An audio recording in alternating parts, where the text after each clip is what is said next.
quintupled over the span of about 10 or 20 years, basically, between about 1900 and 1920, if I'm remembering correctly.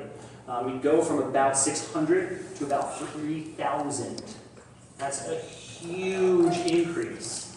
And just like we see with migrant workers today coming into places in the American South, particularly from Mexico and Latin American countries, the established population doesn't necessarily look at that as a benefit.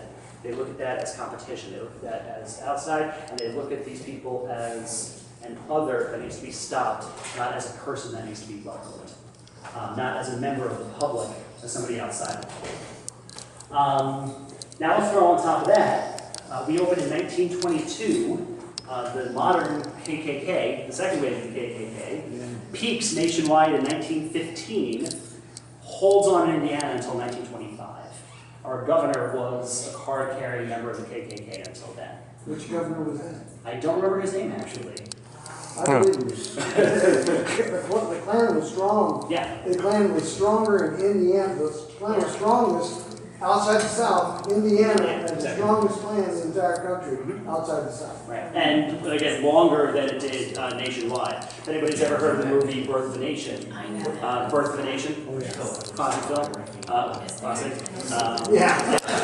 Classic. I mean, it is in some ways, but in other ways, not so much. But, yeah, so this is not to excuse the behavior, but it's at least to understand why when this public building opens in 1922, it does not look on our African American population as somebody that should be a part of that public and welcomed in. It looks at that part of the public as somebody that needs to be excluded. And again, it's worth noting, these are our government institutions here. This was a city-owned pool that did that. So, it's also worth noting that we were by no means not the only place in South Bend that practiced that kind of segregation. You name the public building in South Bend, and there's probably a 95% chance it was segregated. Morris had a black section. All the theaters had different sections. Way up high. The Philadelphia, famous, like the historical version of what is now, and is almost in roughly the same way, just a block over from South Bend Chocolate. Well, I've been. Yeah. Segregated, just like the lunch counters in the South. There were exceptions. One of the exceptions was Robertson's department store. Every other department store, you couldn't even try on clothes. You had to just try something on and hope for the best. The return policy also was not that liberal as in those other places. And certainly you wouldn't be hired in any of those places. Whenever we talk to school kids, the big names of the people nationally who worked for change, everybody knows them. It's Martin Luther King, it's Rosa Parks, I can throw in Malcolm X, see how many people know them and recognize them. But every city and every place has their own version. And we have dozens, hundreds, who worked to make change.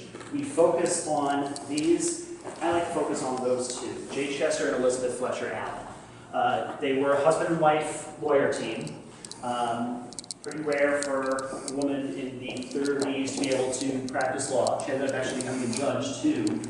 He was the first African American to sit on the city council, the first African American elected to the Bar Association, and there's another first in there somewhere too.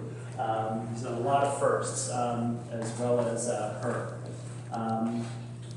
I focus on them because this is where our story kind of differs from the South a little bit. The South, we're all familiar with how that kind of racism hung on for a long time, and it was quite the bitter, violent fight.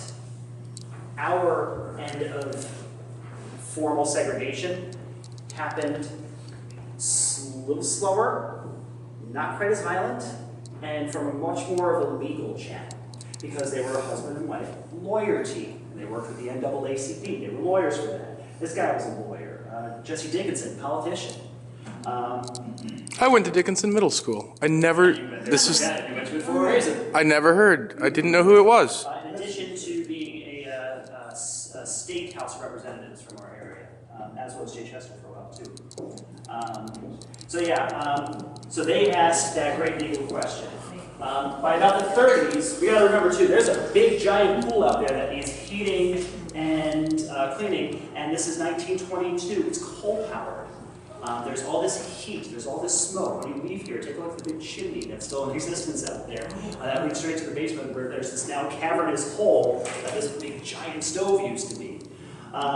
So it was causing all these problems in the foundation and in the building, and it needed, in the 30s, it needed about $25,000 worth of work. We've done the math, that's about $400,000 in today's dollars during the Great Depression.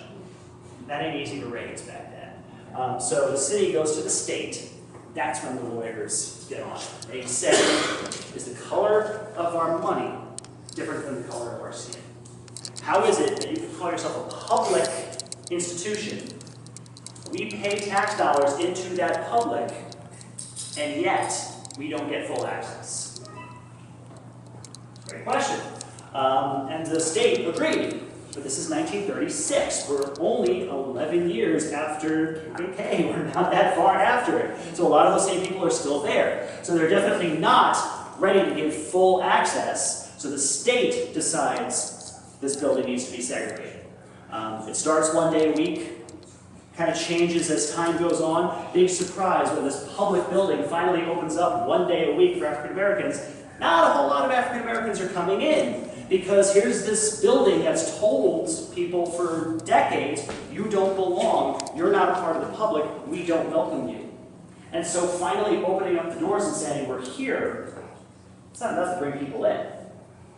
There's so many issues of that happening today. How many times today do we say we want diversity, we want inclusion? The way we do that is just by saying we're open, but not going into a community and not working with that community and saying we're here, we're a part of you, we're welcome you.